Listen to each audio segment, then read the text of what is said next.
Welcome back to another explainer. Today, we're doing something a little different, and honestly, it's truly fascinating. We're going to dive into how an ancient spiritual practice, specifically chanting the name of Amitabha Buddha, is actually a profound psychological framework for unlocking your own mind. Now, from the outside, it's super easy to look at traditional chanting and just see a repetitive ritual.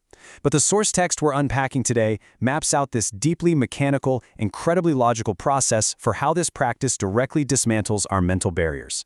So let's start right at the heart of the matter. How exactly does the simple act of repeating a name bring about deep, lasting wisdom? I mean, a lot of people approach spiritual practices hoping to get some insight into their lives, right? To make better decisions or just see the world a bit more clearly.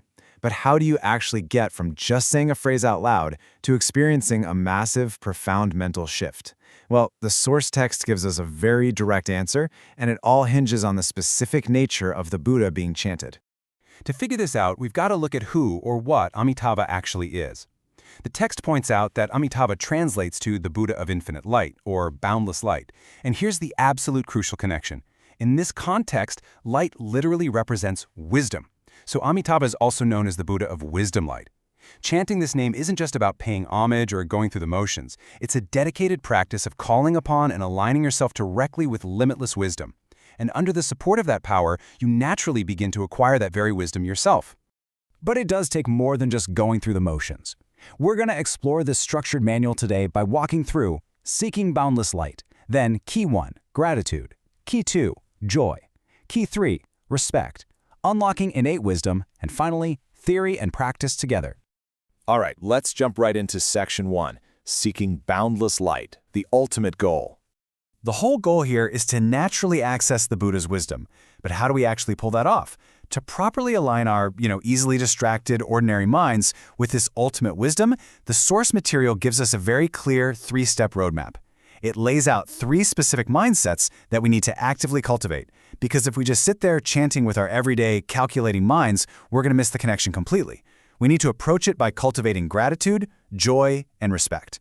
Let's break down exactly what each of those means, which brings us to Section 2.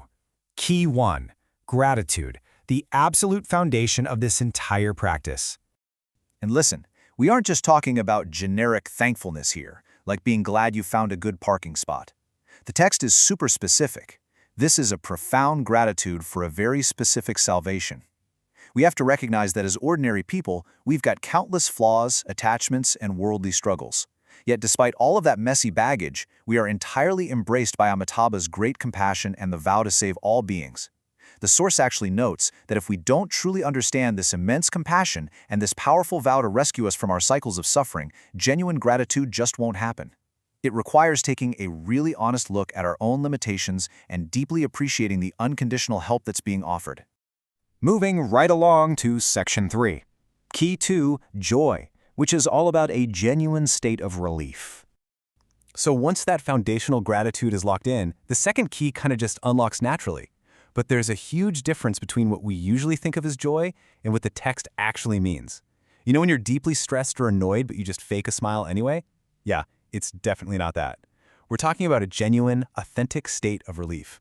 It comes from realizing that no matter what your spiritual capacity is or how much heavy karmic debt you're carrying around, relying on this practice offers a guaranteed path to ultimate peace. When you truly grasp that immense benefit, this natural, entirely unforced joy just bubbles up from deep within you. The text highlights this amazing passage from the Infinite Life Sutra to capture the feeling. Hearing his name, they rejoice and leap for joy. I love that imagery.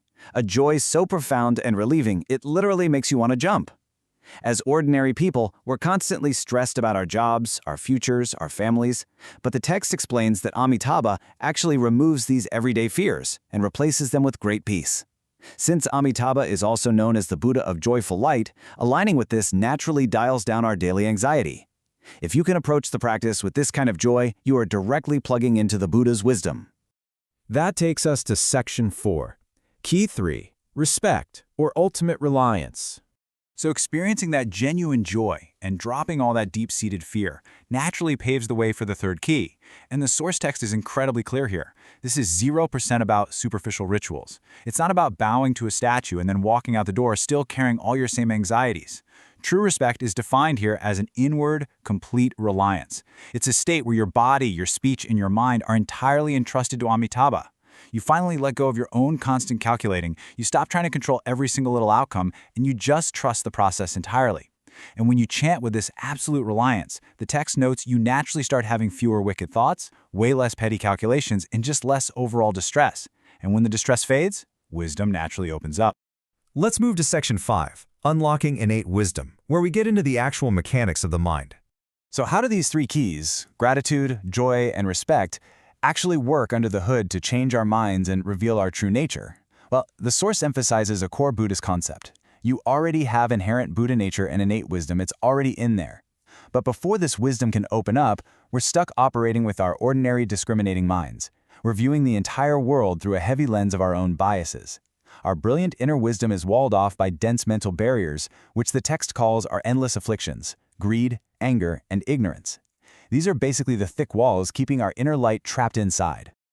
But here's where the mechanics of it all click together perfectly.